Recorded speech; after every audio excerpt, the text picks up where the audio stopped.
I'm not entirely sure when exactly my memory got to be so bad. I can remember clearly as a child having to write down my homework in school. I remember being in fourth grade, I would get back to school and they were like, bring out your homework. And I was like,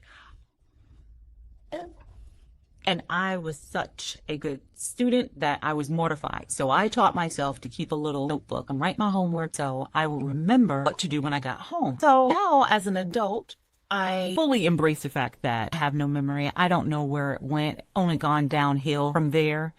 Um, but I still have those very same high standards for myself that I did as a 9-year-old child. So one of the things I want to do for you today is share some of the tips that I have used throughout my career to be highly efficient and get my work done. I was a project manager and a supervisor for the federal government for over 25 years, and I also was a private contractor for some time. And during that time, I was also juggling many things going on in my personal life. And I have an 11-year-old and a 9-year-old. And so it was really, really important keeping track of all my projects at work, plus home, plus. It's just, if I wasn't organized, I was going to forget things. And that's just not how I roll. So I want to share 3 tips that I have used over the years that I think could be really helpful to you and have really been a world of help to me as well.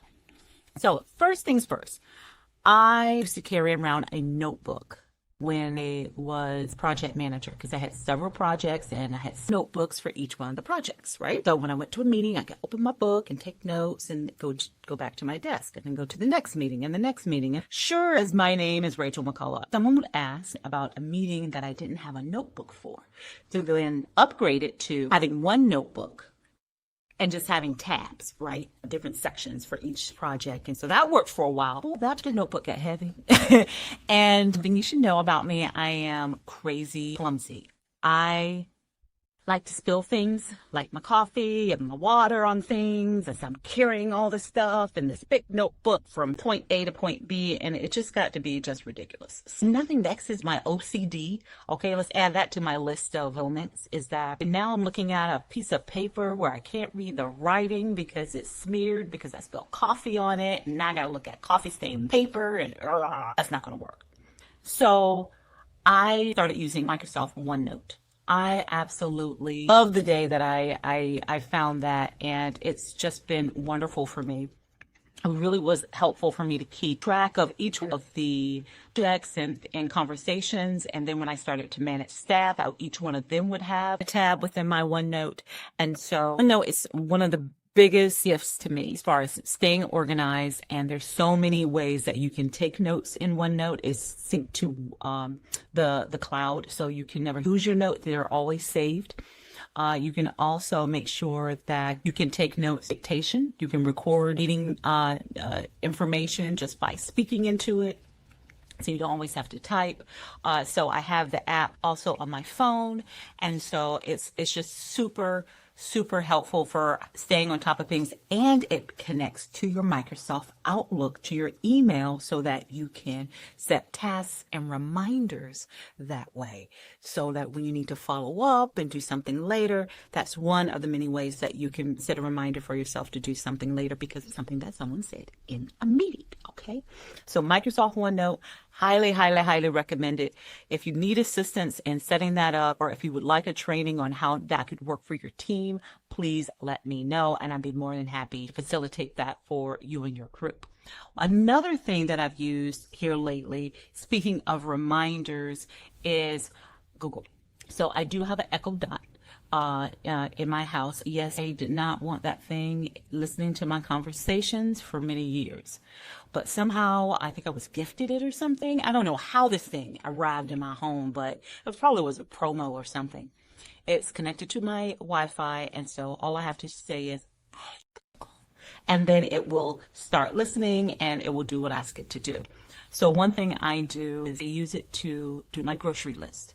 So I will say to Google to please add bread or whatever item it is I'm in the kitchen, and to add that to my grocery list. That's a list that I have set up in my Google Tasks.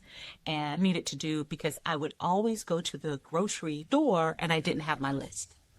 Or I would forget to write something down because I would forget by the time I thought of something to the time I went to the actual list on the side of the refrigerator, what I was actually going to write down. Remember, I told you my memory is not great. It's not just that it's not great. It's just that I'm very distracted. So I learned to use the Google Speaker to link to this task list on my phone. Because if I would actually go to my phone and pick it up to put it on the list, I would get distracted by different notifications or texts or whatever was going on my phone, and I would forget to type. Like I say, distractions.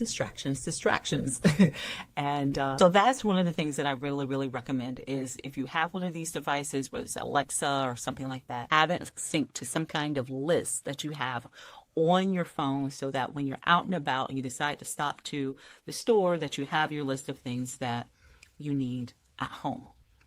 All right, last thing I want to talk about is your Outlook calendar. I live by my calendar. So one of the things that I absolutely love to do is to set reminders on my calendar, to carve out space on my calendar, to set appointments on my calendar, and I can mark them as free. I don't have to commit myself to do them, but at least if I put them on my calendar, there's some semblance of an opportunity, of a hope and a prayer that it will actually get done.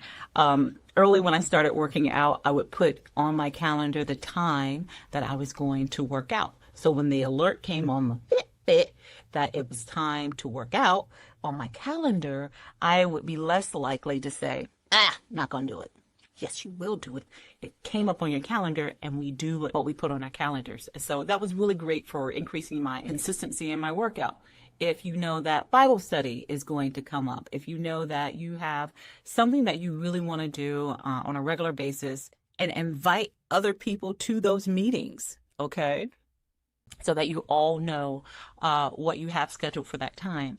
And they can help to hold you accountable. I absolutely love the calendar feature in Microsoft Outlook, keeping that open on your laptop, on your tablet, and making sure that's a widget on your phone as well. So there is an ever-present reminder of what your day looks like and the things that you have scheduled for yourself. I hope this was helpful.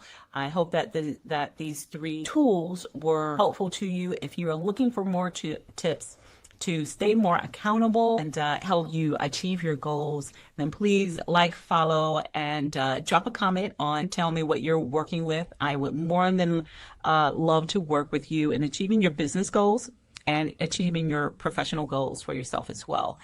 Just go to pivotalai.net. I'm your friend, and I want to see you have a wonderfully successful day. Talk to you soon.